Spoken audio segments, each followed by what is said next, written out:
মহিলাকে বলা হলো, নারী তুমি শুয়োরের গোশত খাইবা? মহিলা বলল, ফেরাউন, যেটা আল্লাহ হারাম করেছেন এই খাবার আমি কোনোদিন খাবো না, আমার জীবন চলে যাবে, হারাম খাবো না। চিৎকার মেরে জোরে বলেন সুবহানাল্লাহ। দেখেন আমরা ইচ্ছা করে খাই আর তাদেরকে কিভাবে চেষ্টা করানো হচ্ছে। ওই মহিলার বড় সন্তানকে ধরে আনা হলো। মিশরের রাজা ফেরাউন বলতেছে, মহিলা তোমার এই বড় সন্তান, বুঝাও তাকে, বলো সেজন্য এক টুকরা হলো শুয়োরের গোশত খায়। তখন এই যুবককে বলা হলো, যুবক তুমি এক টুকরা হলো শুয়োরের গোশত তুমি খাও। যুবক ডাক দিয়ে বলল, ফেরাউন, আল্লাহ যেটা হারাম করেছেন জীবন চলে যাবে, এই হারাম খাইয়া জাহান্নামে যাইতে রাজি না। আল্লাহর নবী বলেন, ওই মহিলা মেজো সন্তানকে ডেকে আনা হলো। মেজো ছেলেটাকে ডেকে আনার পরে বলা হলো, তুমি শুয়োরের গোশত খাও। মেজো ছেলেটা ডাক দিয়ে বলল, ফেরাউন, আমার জীবন চলে যাবে, আমি হারাম খাইতে পারবো না, আল্লাহ যেটা হারাম করেছেন এটা আমি ভক্ষণ করতে পারবো না, আমি খাবো না।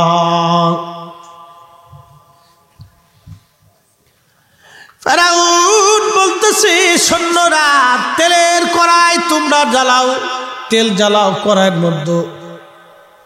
কড়াইয়ের মধ্যে তেলগুলি জ্বালানো হলো। উত্তপ্ত তেলের মধ্যে তাকে আস্তে আস্তে ছেড়ে দেওয়া হলো। পা পুরে পুরে কয়লা হয়ে গেল, দেহ পুরে পুরে কয়লা হয়ে গেল। ছেলেটার জীবন দিয়ে দিল কিন্তু ঈমান দিল না। দ্বিতীয় ছেলেটাও শহীদ হয়ে গেল। তৃতীয় ছেলেটাকে ডাকা হলো, কেমন বাপ কেমন ছেলে। তৃতীয় ছেলেটাকে ডাকা হলো, যুবক তুমি শুয়োরের গোশত খাও। যুবক ডাক দিয়ে বলতেছে, ফেরাউন, আমার মালিক আমার আল্লাহ সর্বশক্তিমান, আর তুমি বাদশা বড়ই দুর্বল, দুর্বলের হুকুম আমি মানব না। আমি আমার আল্লাহ যেটা হারাম করেছেন সেটা কখনোই আমি ভক্ষণ করব না। চিৎকার মেরে জোরে বলেন সুবহানাল্লাহ। ছেলেটি ডাক দেখবে, ফেরাউন, আমার মালিক বিরাট বড় শক্তিশালী, আল্লাহ তুমি দুর্বল, জীবন চলে যাবে রে ফেরাউন, হারাম খাইতে পারবো না। ফেরাউন ডাক দে বলল, তারে কঠিন শাস্তি দাও। কি শাস্তি জানেননি? ফেরাউন বলল, তার পুরা দেহ থেকে চামড়া, জীবন্ত চামড়া ছিলাও। খুব মনোযোগ দিয়ে এই মহিলার 7টা সন্তানের 6টা সন্তানকে হত্যা করা হলো। আল্লাহর নবী বলতেছেন, এই মহিলার 6টা সন্তান যখন শহীদ হয়ে গেল, 7 নম্বর সন্তানটা তখন বালেগ, 7 থেকে 8 বছর বয়স হবে। ছেলেটাকে ধরে নিয়ে গেল। বাদশা বলতেছে, মহিলারে, নারী, তোমার সর্বশেষ সন্তান, তারে তুমি বুঝাও সে যাতে এক টুকরাও শুয়োরের গোশত খায়। যদি এক টুকরা শুয়োরের গোশত খায়, আমি বাদশা তোমাদেরকে ছেড়ে দিব, বিরাট বড় প্রতিদান তোমাদেরকে দিব। মহিলা বলতেছে, বাচ্চা, তাহলে আমাকে একটু নিরিবিলি জায়গা নিয়ে দেন, আমি বাচ্চাটাকে বুঝাই।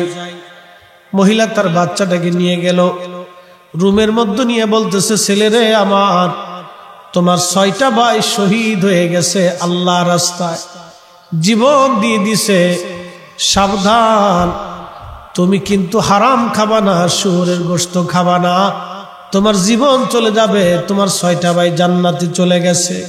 কিয়ামতের মাঠে তুমি আল্লাহর দরবারে দাঁড়াইবা, আমি চাই না তোমার 6টা ভাই জান্নাতের মধ্যে থাকবে আর তুমি জাহান্নামে চলে যাও। সাবধান, তুমি কিন্তু আরাম খাইতে পারবা না। খুব মনোযোগ দিয়ে এবার ফেরাউন ওই মহিলা সহ মহিলার বাচ্চাকে নিয়ে আসছে। মহিলা বলল, ফেরাউন যাও, আমি আমার সন্তানদেরকে খুব সুন্দর করে বুঝাই দিছি, এবার তুমি যা বলার বলো রে ফেরাউন। ফেরাউন বলল, ছোট রে, তোমার 6টা ভাই মরে গেছে, মেরে ফেলছে, এবার তুমি আসছো, শুয়োরের গোশত দিলাম, খাও। ছোট্ট বাচ্চা ডাক দেয়া বলতেছে, ফেরাউন আমার 6টা ভাই জান্নাতে চলে গেছে, অতএব তুমি 1000 চেষ্টাও যদি করো আমারে তুমি শুয়োরের গোশত খাওয়াইতে পারবা না। আমু ভাইদের সঙ্গে জান্নাতে যাওয়ার জন্য প্রস্তুত আছি। ফেরাউন ডাক দেখে এরও হত্যা করে ফেলো। মায়ের সামনে সন্তানকেও হত্যা করা হলো, ওই মহিলাকেও হত্যা করা হলো। আজও সেই কবর মিশরের জমিন আছে, সেই কবর থেকে জান্নাতের ঘিরান সব সময় আসে। হযরত শাহজালাল বলে, আমার বাহিনীর মধ্যে কি আছো, জীবনে আসরের নামাজ কাজা করো নাই বলো? হাজার হাজার মানুষের মধ্যে একজন হাত বাড়াইছে, হুজুর আমি জীবনে কোনোদিন আসরের নামাজ কাজা করি নাই। সে অন্য কেউ না, তার নাম সিফা সালাহ নাসিরউদ্দিন রহমাতুল্লাহ আলাইহি। হাত বাড়ায় বলল, হুজুর আমার জীবনে কোনোদিন আসরের নামাজ আমি কাজা করি নাই। শাহজালাল রহমাতুল্লাহ আলাইহি বললেন, বাবা সিফা সালাহ, একমাত্র তুমি পারবে 8 মণ ওজনের লোহার ধনুক চালাইতে। যে জোহরের নামাজ কাজা করে না তার রিজিকের কমতি হয় না, যে আসর কাজা করে না তার শরীর কখনো অসুস্থ হয় না। যারা নিয়মিত আসরের নামাজ কাজা করে তাদের শরীর থেকে আল্লাহ সুঠাম রাখে। এশার নামাজ যারা নিয়মিত পড়ে তাদের ঘুম কখনো নষ্ট হয় না। ফজরের নামাজ যারা পড়ে নিয়মিত তাদের চেহারা নূর নষ্ট হয় না। যারা নিয়মিত ফজর পড়ে তাদের চেহারা নূর কখনো নষ্ট হয় না। আল্লাহর ওলি বললেন, কি আসো? সিফা সালার বললেন, আমি আছি। হুজুর বললেন, তুমি 8 মণ ওজনের লোহার ধনুক চালাই দিতে পারবা?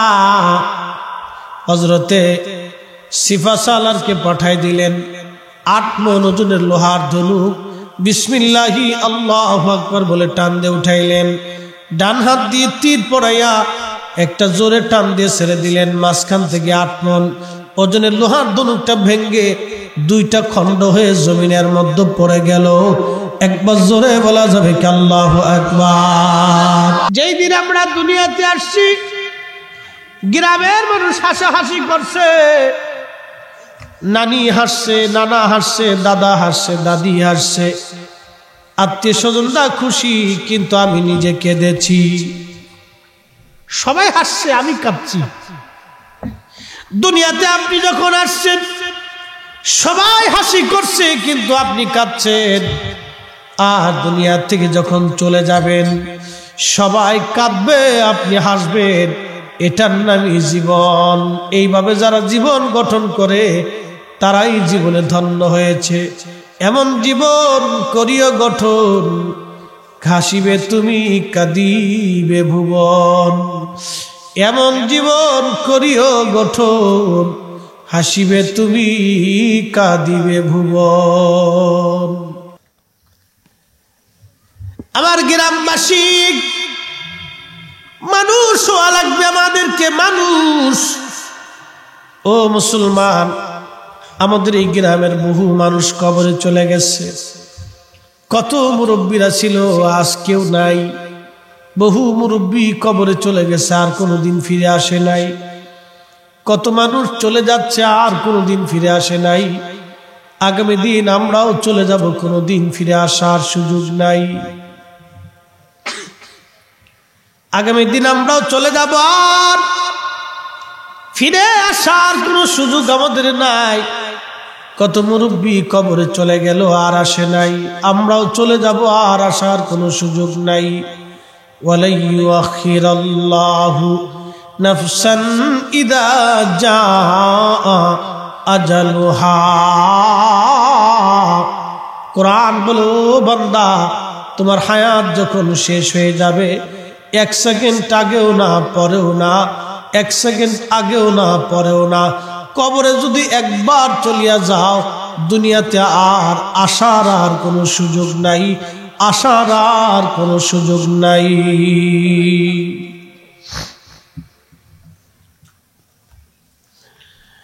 দুনিয়া থেকে চলে গেলে আসার আর কোনো সুযোগ নাই। কেউ কোনোদিন ফিরে আসে নাই, আমরাও আর ফিরে আসার সুযোগ নাই গ্রামবাসী। অতএব এমন জীবন করিও গঠন, হাসিবে তুমি কাঁদিবে ভুবন। এমন জীবন করিও গঠন, হাসিবে তুমি কাঁদিবে ভুবন। এই জীবন আমাদের গঠন করা উচিত। এমন জীবন করিও গঠন, হাসিবে তুমি কাঁদিবে ভুবন।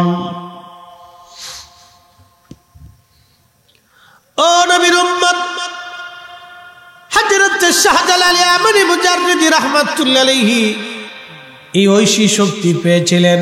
জীবনে কোনোদিন আসরের নামাজ কাজা করেন নাই। অতএব আজকে দুইটা ব্যাখ্যা আপনাদেরকে শোনাই দিয়ে যাই। শাহজালাল এই জমিনে আসছিলেন আজ থেকে 800 বছর আগে। সেই বিরাট বড় মাঠে পৃথিবীর সবচেয়ে ধনী ব্যক্তি যে সেও ল্যাংটা হয়ে দাঁড়ায় থাকবে। প্রেসিডেন্ট, প্রধানমন্ত্রী, রাষ্ট্রপতি, জাতিসংঘ, আমেরিকা আর রাশিয়া নাই, চীন আর ভারত নাই রে। পৃথিবীর সব বড় বড় ধনী আর রাষ্ট্রপ্রধানরা, বড় বড় সাম্রাজ্যপতিরা সেই দিন আল্লাহর সামনে উলঙ্গ হইয়া সেজদার মধ্যে পড়ে থরথর করে কাঁপতে থাকবে। এক পয়সাও মূল্য থাকবে না। সেদিন কারো চেহারার দিকে কেউ তাকানোর টাইম পাবে না। কিন্তু সেই দিনে আল্লাহ একজনকে মহা সম্মানের আসনে রাখবেন। আমরা সেই দিন উলঙ্গ থাকব, আর আমাদের নবীকে আমার আল্লাহ রাব্বুল আলামিন রওজা মুবারক থেকে জান্নাতের পোশাক পরাইয়া 70,000 ফেরেশতা বেষ্টন করে মিছিল দেওয়াইয়া আল্লাহ তার আরশে মুআল্লার ডান পাশে আল্লাহ মাকামে মাহমুদে বসাইয়া আমার নবীকে আল্লাহ মহা ইজ্জতওয়ালা বানায় দেবে। হ্যাঁ, চিৎকার মেরে বলেন আল্লাহু আকবার। প্রিয় মুসলমান, সেই বিরাট কঠিন মাঠে আল্লাহ ধনী দরিদ্রের কোনো তফাৎ হবে না, রাজা বাদশার কোনো তফাৎ আল্লাহ দিবে না। কিন্তু একজনকে আল্লাহ সম্মান দিবে। কোরআন বলতেছে, ইন্না আকরামাকুম ইনদাল্লাহি আতকাকুম। দুনিয়ার মধ্যে আল্লাহকে যে ভয় করবে, কিয়ামতের মাঠে আল্লাহর দরবারে সে সম্মানিত হবে। একবার জোরে বলেন না মারহাবা। উপস্থিতি, দুনিয়ার ভিতরে যে ব্যক্তি ন্যায় বিচার করবে, হাসরের মাঠে আল্লাহ পাক আরশে মুআল্লার নিচে তার জায়গার ব্যবস্থা করে দিবে।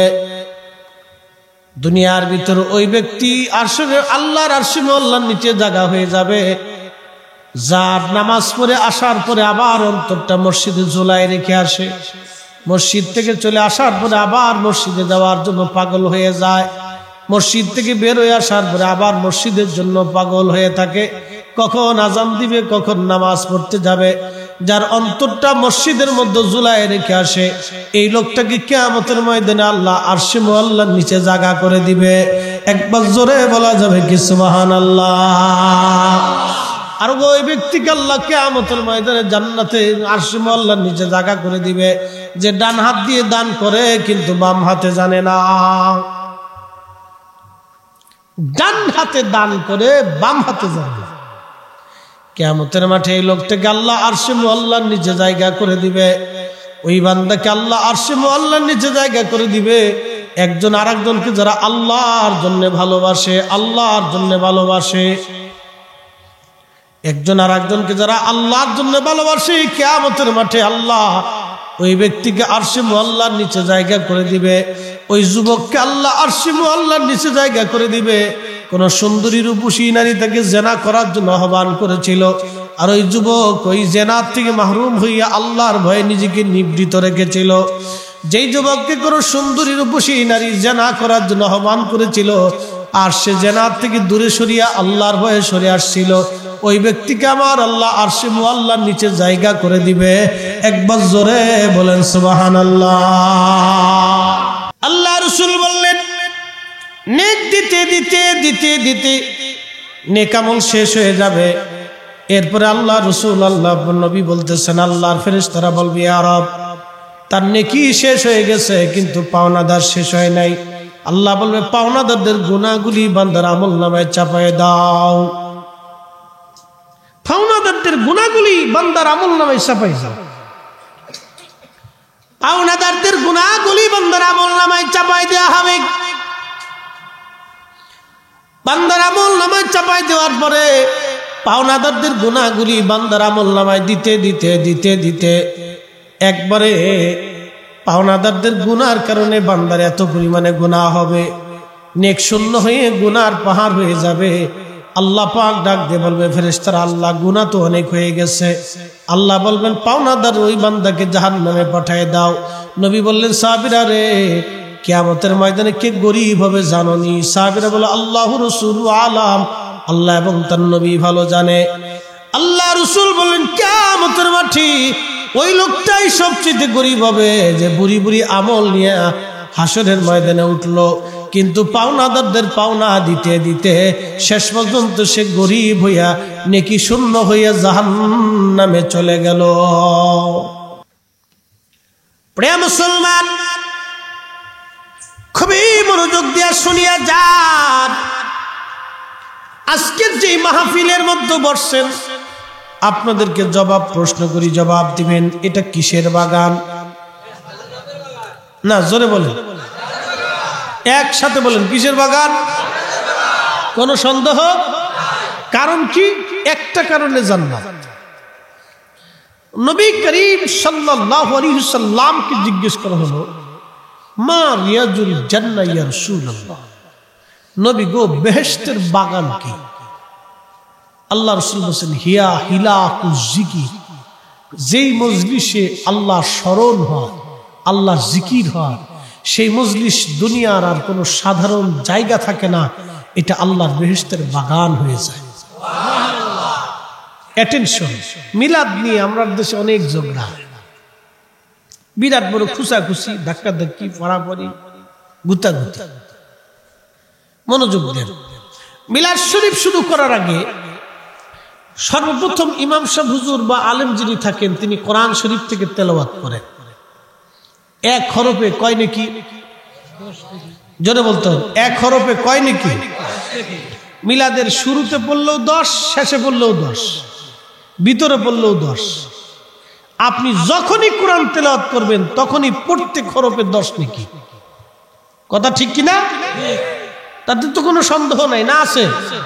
আচ্ছা, কোরআন কার কালাম? এই কালাম যখন শুরু হয় তো জিকির শুরু হয় কার? তাহলে কোরআন যেহেতু তেলাওয়াত শুরু হয়ে গেল, এই জায়গাটা সাধারণ জায়গা থাকে না, এটা কিসের বাগান হয়? এই বুঝে গেছেন আপনারা, নতুন করে বোঝানোর কিছু নেই, এটা জান্নাতের বাগান। এরপরে দুরূদ শরীফ শুরু হয়, আল্লাহুম্মা সাল্লি আলা সাইয়্যিদিনা মাওলানা মুহাম্মদ। আল্লাহুম্মা, হে আল্লাহ। সর্বপ্রথম ডাকটা কারে দিল? তাহলে সর্বপ্রথম জিকিরটা হলো কার?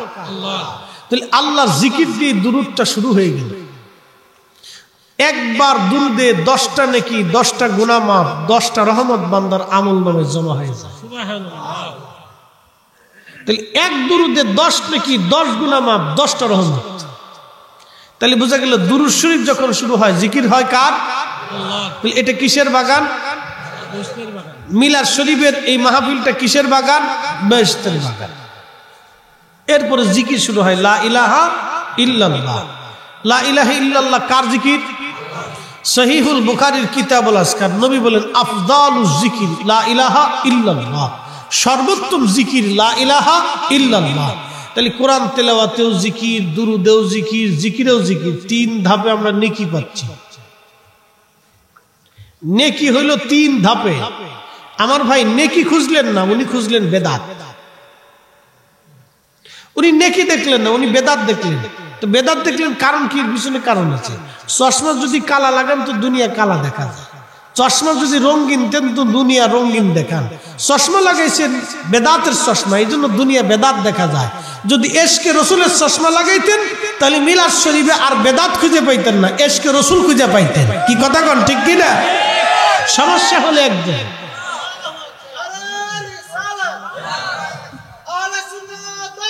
জিন্দাবাদ। তাহলে বেদাত আপনি এখানে দেখতেন না, এখানে ইবাদতই দেখতেন। এরপরে আসে ইয়া নবী সালামু আলাইকা, ইয়া রাসূল সালামু আলাইকা। সালাম কারে দিল? জোরে বলেন। আল্লাহ রসুলকে দিছেন। রসুলের সম্মান কত? 10 কেজি, 200 মণ, 5000 মণ। আল্লাহ রসুলের সম্মান কত আপনি কি বুঝাই? এবার এক বাক্যে কোরআনের এত দলিল দিতে পারবো না, সারা কোরআন নবীর দলিল। আমি সারা কোরআন থেকে যদি দিই তো সারা রাত শেষ হয়ে যাবে, তো আর শেষ হয়ে যাবে।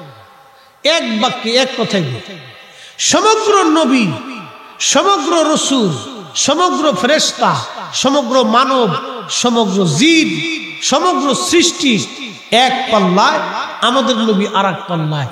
আমার নবীর ওজনের সমান হবে না। আরো জোরে একসাথে বলেন আল্লাহু আকবার। নবীর ওজনের সমান হবে, সমান হবে। এক কথাই শেষ, এক বাক্য শেষ। নবীর ওজনের সমান হবে না। আরেকটু বুঝাই,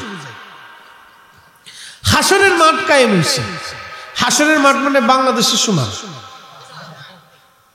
একটা দুনিয়ার সমান না, বুঝাইতেছি।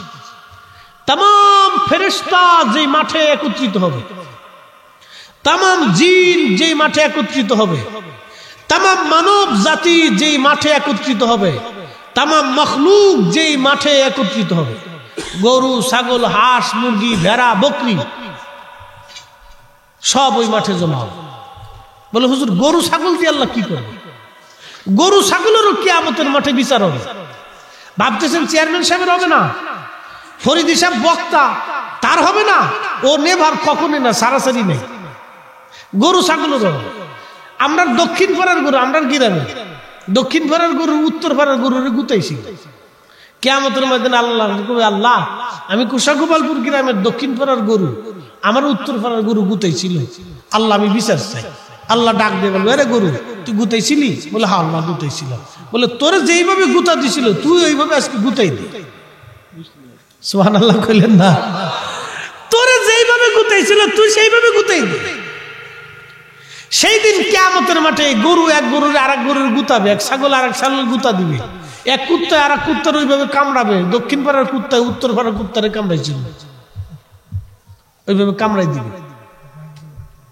বিচার আল্লাহ পাক এইভাবে করবেন।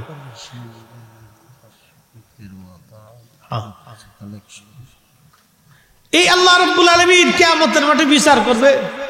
এই গরু, ছাগল, উট, দুম্বা, ভেড়া, বকরি, কুত্তা, বিলাই যা আছে সবার বিচার শেষ হয়ে যাওয়ার পরে আল্লাহ সবাই মাটি বানাই দিবে।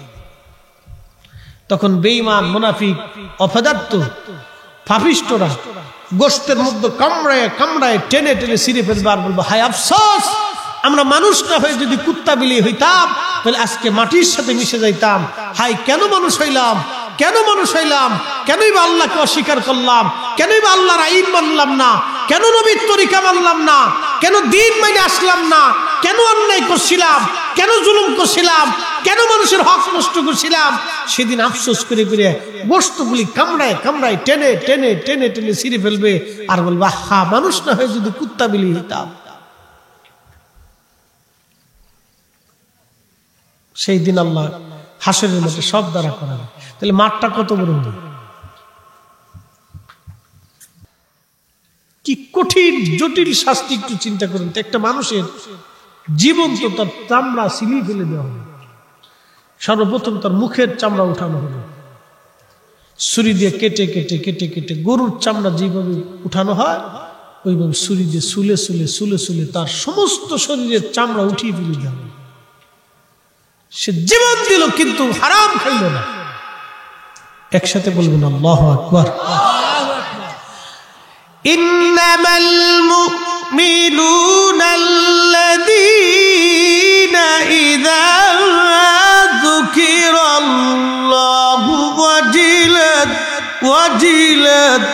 ওয়াজিলাত কুলুবুহুম।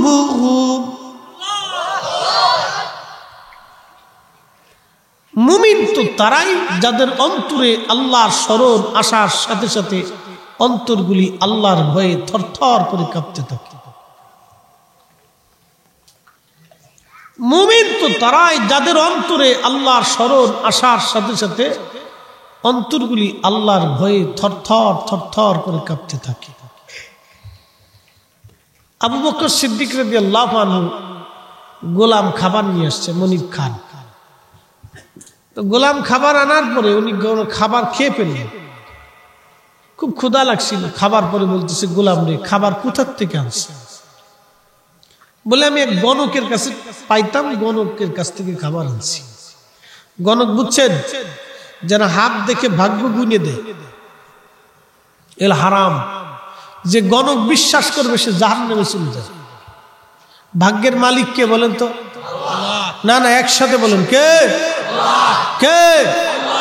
আমার বরাতে আজকে এখানে এক কাপ চা আছে। আল্লাহ এই জন্য আমাকে এই পর্যন্ত আনছে, নতুবা হাজার চেষ্টা করলেও পারতেন না। মালিক আল্লাহ, এটা বিশ্বাস রাখবে। বহু মানুষ 3 বছর ধরে দাওয়াতের জন্য ঘুরে, হুজুর 3টে বছর পরিশ্রম করতেছে, আপনার একটু দাওয়াত দিব, পারতেছি না। আবার কেউ না চাইতেও পেয়ে যায়। বললাম, বরাতে না থাকলে জোর করে নেওয়ার কোনো সুযোগ নেই, বরাতে থাকতেই। বরাতে আছে এই জন্য হয়েছে, নাই সুযোগ নেই। শোনেন, রিজিক আল্লাহ বরাদ্দ করে। আপনাকে আল্লাহর কাছে রিজিকের জন্য চাইতে হবে। আল্লাহর কাছে রিজিকের জন্য আপনাকে চাইতে হবে, আল্লাহ বরাদ্দ করে। আপনি হাজার চেষ্টা করলেও হবে না। অ্যাটেনশন, কোরআন বলতেছে তিনি মুমিন যার অন্তরে আল্লাহর স্মরণ আসার সাথে সাথে আল্লাহ রাব্বুল আলামিন, আল্লাহর ভয়ে তার অন্তর থরথর থরথর করে কাঁপে।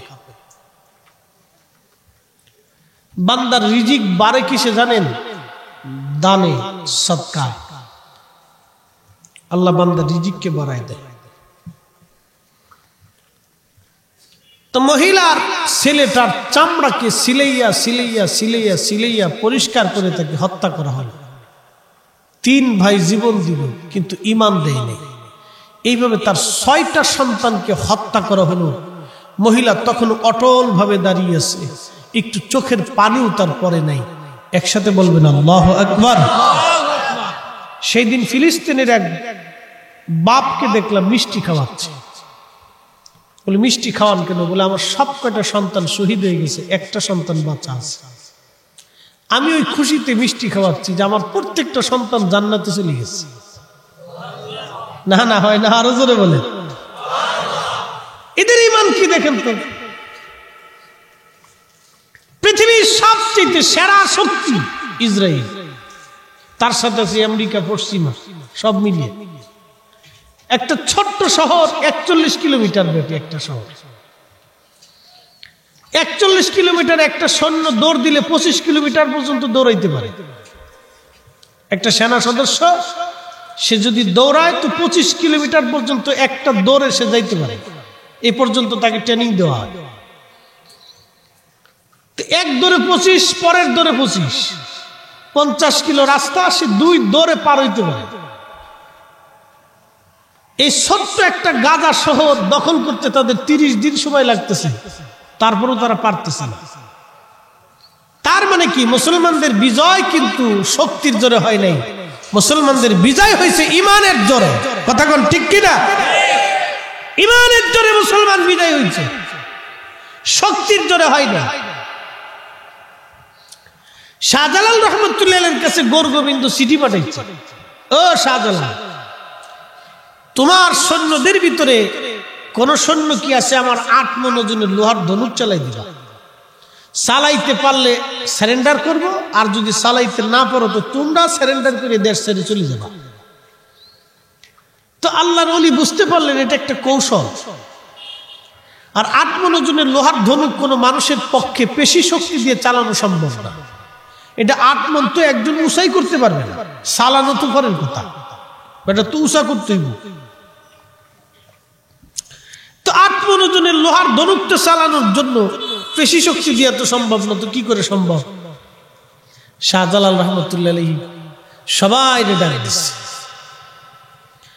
ডাক দিয়ে বলতেছে, সবাইকে কাছে ডাক দিয়ে বলতেছে, আমার আপনজনেরা, আমার সফর সঙ্গীরা, তোমাদের মধ্যে কে আছো জীবনে কোনোদিন আসরের নামাজ কাজা করো নাই?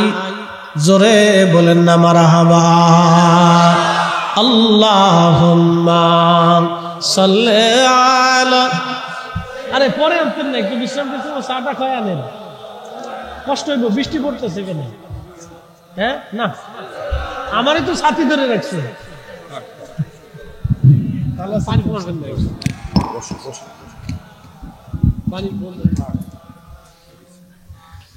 সাল্লি আলা সাইয়্যিদিনা মাওলানা মুহাম্মদ ওয়া আলা আলি সাইয়্যিদিনা মাওলানা। কষ্ট হচ্ছে আপনাদের? বৃষ্টিতে অসুবিধা? পরীক্ষা কার? আমরা কার? বৃষ্টি কার? মাহফিল কার? চিন্তার কোনো কারণ নেই। উনি খুশি, আমরা খুশি, ঠিক কিনা? ফিলিস্তিনের মানুষ যদি বাড়িঘর না থেকে সন্তান শহীদ হওয়ার পরেও যদি আলহামদুলিল্লাহ কইতে পারে, 30 দিন 1 মাস 2 মাস না খাইয়া, হসপিটালে ওষুধ না পাইয়া, কত বড় বর্বর নির্মম জাতি ইসরাইল, যারা 300 নবী হত্যা করছে ও জাতির মানুষ। এই বনি ইসরাইল 300 ইহুদিরা 300 নবী হত্যা করেছে, কোন বর্ণনায় 70,000 নবী মারছে ওরা। যারা 300 নবী মেরে ফেলতে পারে তারা সাধারণ মানুষ মারবে, তাতে কোনো বাধা আসে না। কি কথা কোন ঠিক কিনা? ও আগে থেকে নিকৃষ্ট জাত, ও জাতির আল্লাহ বানর বানাইছে, শুয়োর বানাইছে। ওই ইসরাইল, বনি ইসরাইলদেরকে আল্লাহ বানর বানাইছে, শুয়োর বানাইছে, কুত্তা বানাইছে, আল্লাহ গজব দিছে, পানির মধ্যে চুবাইছে, তারপরেও জাতির শিক্ষা হয়। বহু বছর ধরে নিগৃহীত ছিল। রোম সাম্রাজ্য, পার্সিয়ান সাম্রাজ্য, বক্তে নসর সহ ওদেরকে বহু রাজা বাদশা ওদেরকে মারত। ওরা খুব আগে থেকে নিকৃষ্ট ছিল, খালি সমাজে ভেজাল বাঁধাইত। এই বনি ইসরাইলের মানুষের চরিত্র ছিল খালি ভেজাল বাঁধাইত। সর্বশেষে এসে হিটলারে মারছে। হিটলারে মাইরে 60 লক্ষ মেরে কয়টা বাধাইতে হয়ে বলে গেছে যে আমি যে কেন মারছি পরে বুঝবি। এই জাতি যেখানে যাইতো সেখানে খালি অশান্তি, সারা ইউরোপে ভেজাল বাঁধাইতো। এই জাতিরে ইউরোপ থেকে এই ব্রিটিশ আইনা ফিলিস্তিনে বসাই দিছি। আমরা যেমন রোহিঙ্গাদেরকে জায়গা দিছি, 50 বছর পরে রোহিঙ্গারা যদি আমাদের দেশ দখল করে তোরা বেরিয়ে যায় দেশ, আমরা তো এর চাইতে বড় দুঃখ আর দুনিয়াতে নাই। ওরা ছিল রিফিউজি রোহিঙ্গাদের মতো। ফিলিস্তিনেরা দয়া করে ওদেরকে জায়গা দিছিল, মানবতা দেখাইতে যে পৃথিবীর একটা দেশ আজকে বিপদগ্রস্ত, এটার নাম ফিলিস্তিন। এরা মানবতা দেখেছে। এদের পূর্বপুরুষ ওদেরকে খাবার দিছে, জায়গা দিছে, লুঙ্গি দিছে, কাপড় দিছে, খাইতে দিছে।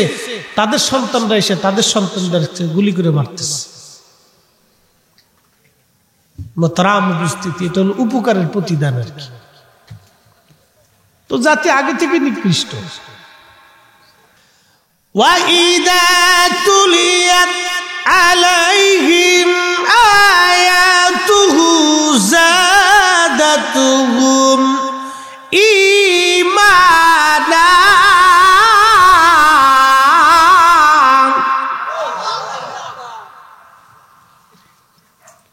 আল্লাহর কোরআন বলতেছে, যখন তোমাদের সামনে কোরআনের আয়াত তেলাওয়াত করা হয়, মুমিনদের ঈমান বেড়ে যায়, মুমিনদের ঈমান বাড়ে। এই মহিলা 7টা সন্তান নিজের চোখের সামনে শহীদ হলো, কিন্তু মিথ্যার কাছে সে মাথা নত করে নেই। যার কারণে আল্লাহ এত বড় একটা বেনিফিট দিলেন যে তাদের কবর থেকে এখনো বেহেশতের সুঘ্রাণ আসতে থাকে। মোহতারাম উপস্থিতি, এটা কিন্তু ছোটখাটো কোনো ত্যাগ না। কেমন মা তার কেমন সন্তান, কেমন শিক্ষা ছিল একটা ফ্যামিলির মধ্যে, এত দামি ফ্যামিলি, এত দামি মা, এমন দামি সন্তান যে তারা সবাই শুয়োরের গোশত খাবেই না, এই মর্মে তারা জীবন দিয়ে দিচ্ছে। যে অবৈধ আল্লাহ যেটা হারাম করছে সেটা কখনো খাবেই না, আল্লাহ যেটা নিষেধ করছে সেটা কোনো কবুল করবে না। আচ্ছা, আপনাদেরকে একটা প্রশ্ন করি, জবাব দিবেন তো। কেউ যদি শুয়োরের গোশত খেয়ে কাবা শরীফে নামাজ পড়ে, নামাজ কি হবে? একসাথে বলে জোরে। আপনাদের মসজিদে কেউ যদি নামাজ পড়ে, জোরে বলেন হবে? ঘুষ আর সুদের টাকা দিয়ে গরুর গোশত খেলে নামাজ হবে? একই কথা, কোন তফাৎ নেই। ঘুষ আর সুদ, অন্যের জমি মেরে দিয়া, অন্যের হক নষ্ট করে দিয়া কেউ যদি গরুর গোশত আইনে খাইয়া নামাজ পড়ে, তাও নামাজ হবে। একবারে পরিষ্কার ক্লিয়ার, কোনো ভুগিযুগি নেই। হযরত আবু বকর গোলামকে বলতেছে, খাবার কই ফেলি? বলে, হুজুর ওই গণকের কাছ থেকে আনছি। হাই হাই হাই, বলিস কি? আল্লাহ রাসূল বলছেন গণকের খাদ্য কুকুরের বিষ্ঠার মতো। কুকুরের বিষ্ঠা চিনছেন? আমি বুঝাই আপনাদেরকে। কুকুরের বিষ্ঠা হলো কুকুর খাওয়ার পরে যে বমি করে, খাওয়ার পরে কুত্তায় যে বমি করে, এটাকে বলে বিষ্ঠা। একবারে নিকৃষ্ট। এই বিষ্ঠা যেমন হারাম, গণকের বাড়ির খাবার ওরকম হারাম। এই বিষ্ঠা যেমন নাপাক, গণকের বাড়ির খাবার ওরকম নাপাক। যারা হাত গণনা করে রিজিক খুঁজে, আপনার ভাগ্য গুনে দেয়। হযরত আবু বকর সিদ্দিক রাদিয়াল্লাহু তাআলা গলার মধ্যে হাত ঢুকিয়ে দিচ্ছে। বমি আসে না, আসে না। সাহাবে কেরাম বলতেছে, আমিরুল মুমিনিন এইভাবে করলে তো মরে যাবেন। আমিরুল মুমিনিন বলতেছে, যে খাবার পেটে গেছে হয় হজম হওয়ার আগে বের করতে হবে, আর না হয় হজম হওয়ার আগে আমাকে মরে যেতে হবে।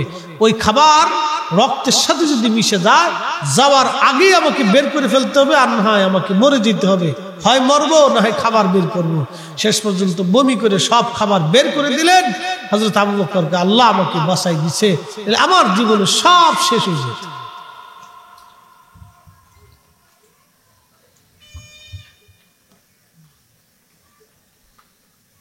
হযরত কলন্দর রাহমাতুল্লাহ পানিপথে আসছিল। তো ওই জমানার যারা জাদুকর ছিল, ব্রাহ্মণ পুরোহিত, এরা বলতেছে যে এই কলন্দরে এই এলাকা থেকে তাড়াইতে হবে। তো আগেকার মুসলমান ওলি যারা ছিলেন তাদের পাওয়ার ছিল খুব মজবুত, তাদের মেশিন ছিল খুব মজবুত। তো কিভাবে তাড়ান যায়? তোরা জাদু টাদু বহুত কিছু করলো, কিন্তু কলন্দরের সাথে পারে না। ওদেশের যে বাদশা আছে সেও চেষ্টা করলো, কিন্তু কলন্দরের সাথে পারে না। তখন সবচেয়ে বড় পুরোহিত যে, তাকে বলা হলো কি করে তাড়ানো যায়, তার যে একটা অদৃশ্য শক্তি আছে, এই শক্তিটা ধ্বংস করবো কেমনে? তখন সে পুরোহিত বলতেছে, দেখেন বাদশাহ, মুসলমান ফকির, তার অনেক বড় একটা পাওয়ার আছে, ঐশ্বরিক শক্তি, ঐশ্বরিক শক্তি আছে। এই শক্তি যদি নষ্ট করতে হয় তাহলে তাকে হারাম খাওয়াইতে হবে। বলে কি করে হারাম খাবো? বলে শুয়োরের গোশত জবাই করে, শুয়োর জবাই করে গোশত বানায় ফিরাই টেরাই করে এটা সুন্দর করে খাওয়াই দেন, দেখবেন যে তার শক্তি শেষ। হযরত কলমদার রাহমাতুল্লাহ আলাইহি উনাকে হারাম খাওয়ানোর জন্য বাচ্চা শুয়োর জবাই করে, গোশত রান্না করে, সুন্দর করে খাবার টাবার ফ্রাই ট্রাই করে কলমদরের দরবারে পাঠায় দিয়েছে। হযরত কলমদর যখন খাবার সামনে আসছে, তখন খাবারে ডাক দেখা, কলমদর আমি কিন্তু শুয়োরের গোশত। আল্লাহু আকবার, জোরে বলো। এরা মুসলমান, এদেরকে দিয়ে ইসলাম পেয়েছি। এদেরকে দিয়ে ইসলাম পেয়েছি, আউলিয়া کرام দিয়ে। কলমদার খাবার ফেলে দিচ্ছে, হুজুর খাবার ফেলাই দিলেন, বলে এটা শুয়োরের গোশত, খাওয়া যাবে না।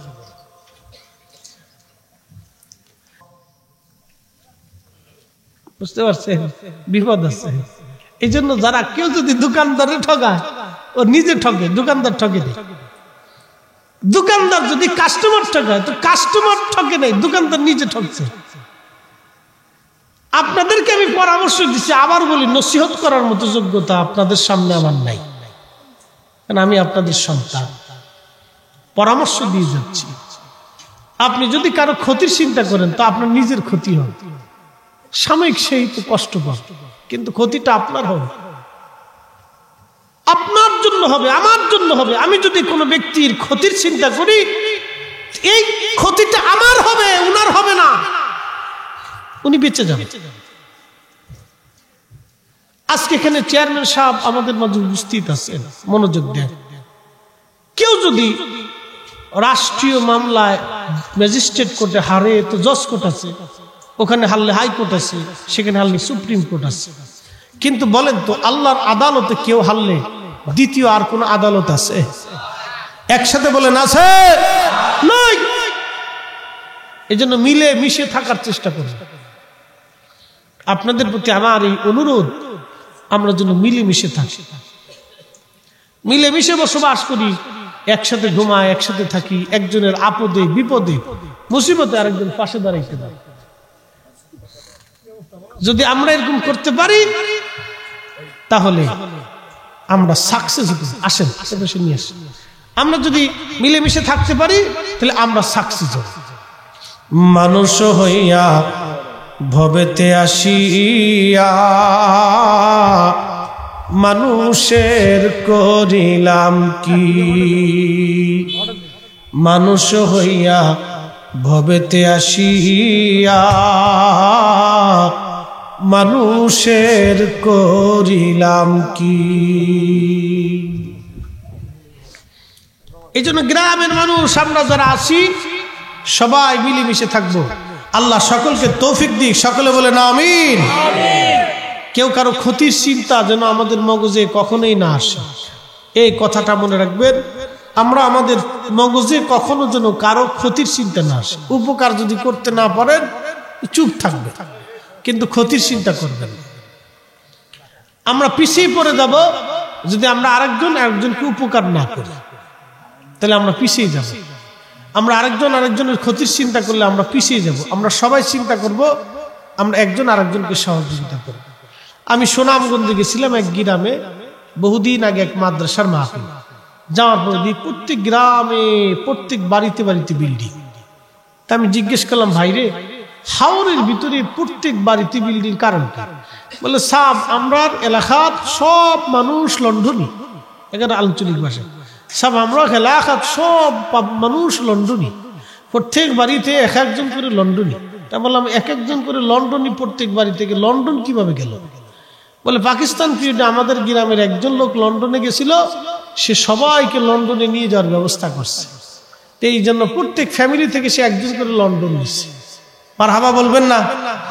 না না, হইল না তো, আর একটু জোরে বলেন না, মারহাবা। বললাম, প্রত্যেক গ্রামে এরকম একটা করে লোক থাকলে আমরা, আমাদের প্রত্যেকটা বাংলার মানুষ উন্নত হয়ে যেত। আমরা বাঙালিরা খালি চিন্তা করি একটা আরেকটা বাস কেমনে হান্দাম, কি কথা কর না কেন? খালি বাস হান্দানোর দাম দেয় থাকে, আজকালে বাস কোনটা দিব, খালি এটা চিন্তা করি। খালি এই চিন্তা মগজের ভিতরে, কে কারে আজকালে বাস দেবো, খালি দাম দেয় থাকে। কে এই মস্তিষ্ক জানিয়ে ফেলে দেওয়া যায় না?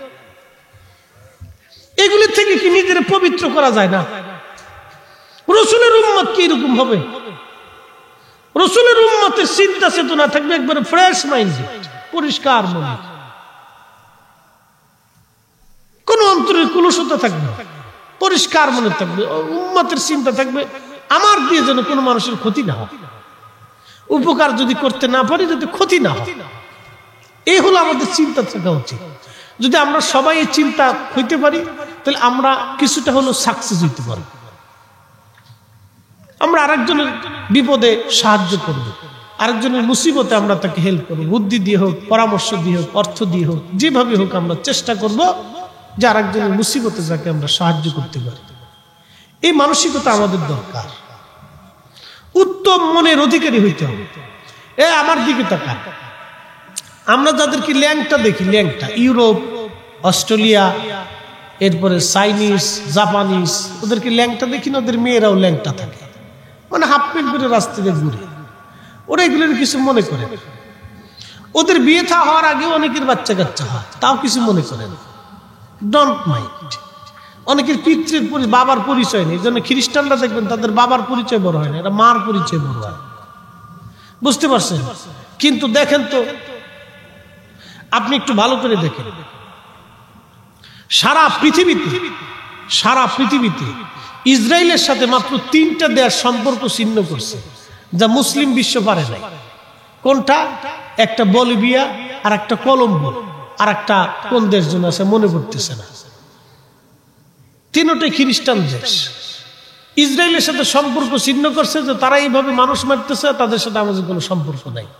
অথচ আরব বিশ্ব একত্রিত হয়েছে, সবাই বলতেছে, মিশর প্রস্তাব দিছে, আরো অন্যান্য দেশ প্রস্তাব দিছে যে আমরা ইসরায়েলের সাথে কূটনৈতিক সম্পর্ক ছিন্ন করব, তার সাথে ব্যবসা বাণিজ্য উঠা বসা লেনদেন করে তার এক ঘরে করে দিব।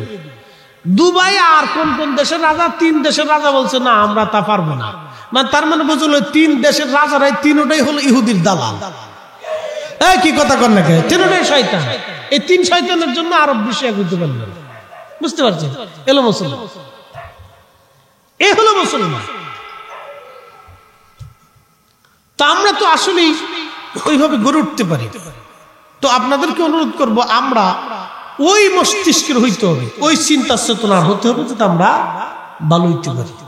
আমাদের কাজ হলো কোনো গন্ডগোল, ফাসাদ, ঝগড়া, ফাসাদ, মনোমালিন্য এগুলো দূর করে দিয়ে নিজেরা মিলেমিশে চলা, আরেকজনের দুঃখে সুখে অংশীদার হওয়া।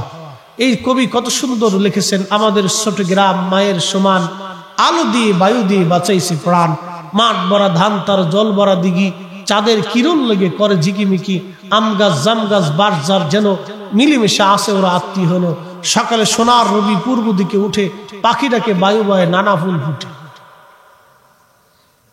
এই যে কবিতা, আম গাছ জাম গাছ বাঁশ যার যেন মিলেমিশে আসে ওরা আত্মীয় হলো, একজন আরেকজনের সাথে মিলেমিশে থাকাটাই, এটাই হচ্ছে দিন, ধর্ম।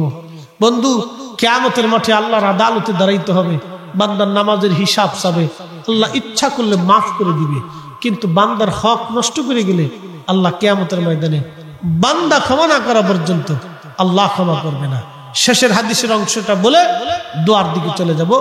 মোহতারাম অতিথিরা আসছেন, বেশি রাত হলে কষ্ট হবে, বেশি রাত ধরে ওয়াজ করার বকবকর করার দরকার নাই, আসল ওয়াজ করে ফেলছি। এই লাস্টের একটা ওয়াজ, আল্লাহ রাসূল বলতেছেন, উম্মত তোমরা জানো কিয়ামতের মাঠে ধনী কে হবে? সাহাবীরা বলেন, আল্লাহু রাসূলু আলাম, আল্লাহ এবং আল্লাহর নবী ভালো জানে। এই হাদিসটা বলার আগে আরেকটা হাদিস আপনাদেরকে বলে দিয়ে যাই। আল্লাহ রাসূল বলেন, উম্মত তোমরা জানো কিয়ামতের মধ্যে উৎকৃষ্ট এবং নিকৃষ্ট ব্যক্তি কে হবে? সাহাবীরা বলেন, আল্লাহু রাসূলু আলাম, আল্লাহ জানে, নবী জানে। একসাথে বলবেন সুবহানাল্লাহ। কে জানে? আল্লাহ জানে, নবী জানে। জোরে বলেন, আল্লাহ জানে, নবী জানে। সোয়া লক্ষ সাহাবী বলতেন, আল্লাহু রাসূলুহু আলাম, আল্লাহ জানে, নবী জানে। আল্লাহর পরেই তারা রাসূলকে স্থান দিতেন, আল্লাহর পরেই তারা নবীকে সম্মান দিতেন। না আমরা খালি গুতাগুতি করি, দলিল চাই। সাহাবীদের কাছে এত দলিল লাগছে না, তারা আল্লাহর পরেই নবীকে মর্যাদা দিতেন। তো নবীজি বলতেছেন, কিয়ামতের মাঠে ওই লোকটাই নিকৃষ্ট হবে যার কাছে কোনো জানজাকারী কিছু চাইলো কিন্তু তাকে না দিয়ে সে ফেরত দিয়ে দিল। জানজাকারী বুঝছেন? ভিখারি। আপনার কাছে যদি কিছু এসে চায় আল্লাহর হস্তে, কিছু না কিছু দিয়ে বিদায় করে দিবে, আর যদি না দিতে পারে তো ওনার কাছে ক্ষমা চেয়ে নেবে, বিনয়ের সাথে, ধমক দিয়ে না। আল্লাহ রাসূল বলছেন, কিয়ামতের ময়দানে উৎকৃষ্ট হবে কে জানো? উৎকৃষ্ট ওই লোকটা হবে, কোন জানজাকারী তার কাছে কিছু চাইলো, সে কিছু না কিছু তাকে দিল। কিয়ামতের মাঠে আল্লাহর কাছে এই লোকটা হবে উৎকৃষ্ট ব্যক্তি।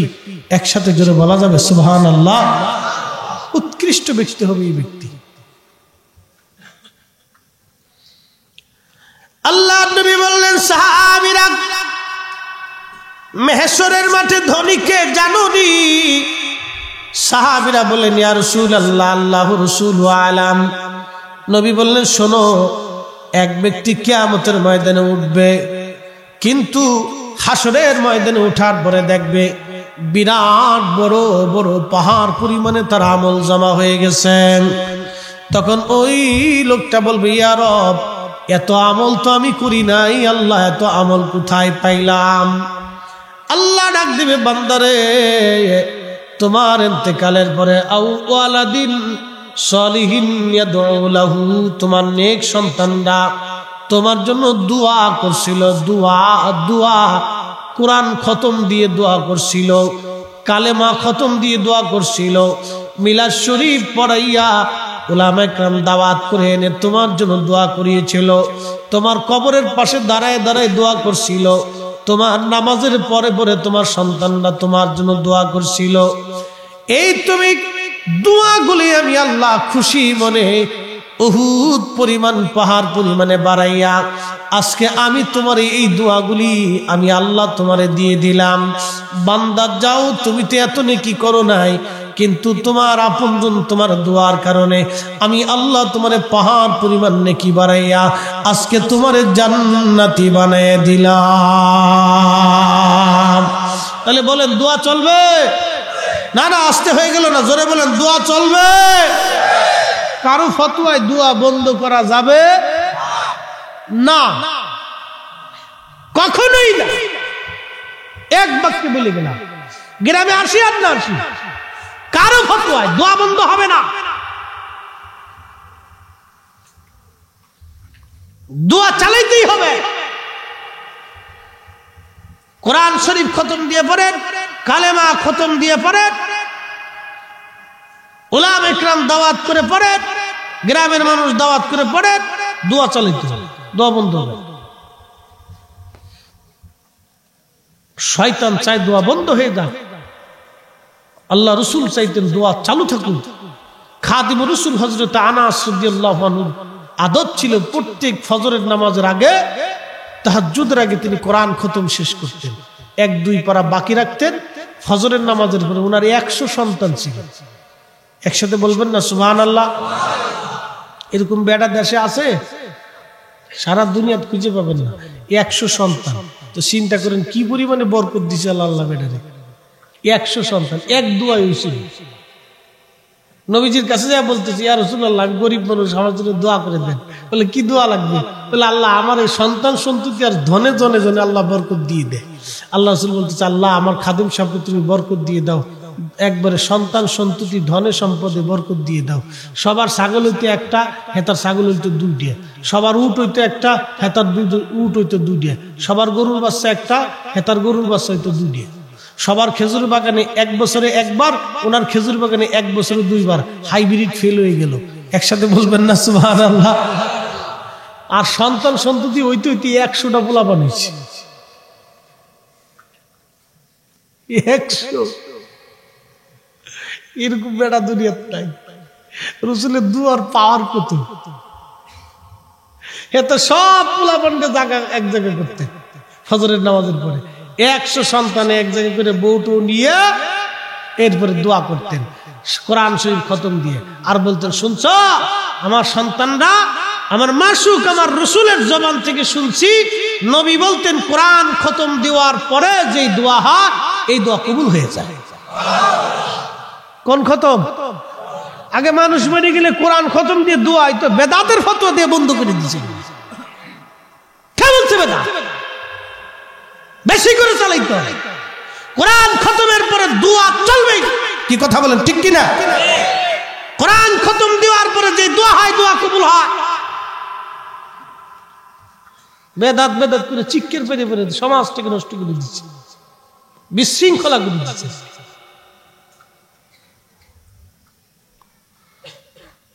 যেই কোরআন খতমের পরে দোয়া হয় দোয়া কবুল হয়েছে। পড়বেন। মানুষ আমল থেকে খালি জুদা করার ধান্দা, দোয়া থেকে খালি জুদা করার ধান্দা। আল্লাহ আমাদের প্রত্যেকের এগুলি করার তৌফিক দিক, সকলে বলেন আমিন। আমরা পূর্বপুরুষরা সঠিক পথে ছিল, মিথ্যার উপরে এসে পূর্বপুরুষদেরকে আপনারা আজকে বিপদগামী বানাচ্ছেন। কারণটা কি? আমরা পূর্বপুরুষরা হকের উপরে ছিল, আমরা পূর্বপুরুষরা সত্যের উপরে ছিল, আমাদের বাপ দাদা 14 গোষ্ঠী হকের উপরে ছিল। মোহতারাম, আল্লাহ আমাদের প্রত্যেকের দোয়ার ভিতরে কবুল করুক, সকলে বলে না আমিন। আচ্ছা বলেন তো, জামাতে নামাজ পড়া ভালো না একা পড়া ভালো? একা একা জিকির করা ভালো না জামাতে করা ভালো? জামাতে জিকির করা ভালো। আর একা একা দোয়া করার চাইতে জামাতে দোয়া করা ভালো। অনেকে বলবে ভাড়া করে লোক আনার দরকার কি, তুমি নিজের দোয়া নিজে করো, নিজের দোয়া নিজেরটা কবুল হয়, ভাড়া করার দরকার কি, গ্রামের মানুষ ভাড়া করার দরকার কি, হুজুর ভাড়া করার দরকার কি? এই সমস্ত একবার অবান্তর ফাজলিমি শয়তানের কথা। কি কথা কর না? কার কথা? শয়তানের কথা। শয়তান এগুলি কই আপনার এগুলি থেকে জুদা করা। আল্লাহ রাসূল বলছেন, আমার উম্মত যখন জামাতের সাথে দোয়া করে তখন আল্লাহর কাছে হাতগুলি ফিরেই দিতে আল্লাহ লজ্জা করে। একসাথে বলবেন না সুবহানাল্লাহ। চেয়ারম্যান সাহেব উপস্থিত, আপনাদের মসজিদের একটা টিউবওয়েল দরকার। ইমাম সাহেব হুজুর ওনার অফিসে যা বলতেছে, চেয়ারম্যান সাহেব আপনার একটা টিউবওয়েল লাগে। তো চেয়ারম্যান সাহেব চিন্তা করবে ইমাম সাহেব হুজুর আইছে, আচ্ছা আপনি যান গে, আমি দেখতেছি। উনি চলে আসছে, মাসখানিক পার হয়ে গেছে। এরপরে মসজিদের মুতল্লি গেছে, যা বলতেছে চেয়ারম্যান সাহেব আপনার একটা টিউবওয়েল লাগে। চেয়ারম্যান সাহেব বলতেছে, আচ্ছা মুতল্লি সাহেব আসছে না, আচ্ছা আমি দেখতেছি। এখন আরো 1 মাস গেছে, যাওয়ার পরে মুতল্লিও চেয়ারম্যান সাহেবের কাছে তেমন একটা গুরুত্ব হয় নাই, ইমাম সাহেবের গুরুত্ব হয় নাই। আর মুসল্লি মনে করেন 50 জন মিলে চেয়ারম্যান সাহেবের অফিসে যাইয়া বসে গেছে। চেয়ারম্যান সাহেব আজকে টিউবওয়েল না দিলে যাবই না। চেয়ারম্যান সাহেবের চিন্তা, ইমাম রেখা মানে বিদায় করছি, মুতল্লির বিদায় করছি, এই 50 জন মুসল্লি এখন যদি আমি টিউবওয়েল না দিই তাহলে আমার ইজ্জত শেষ।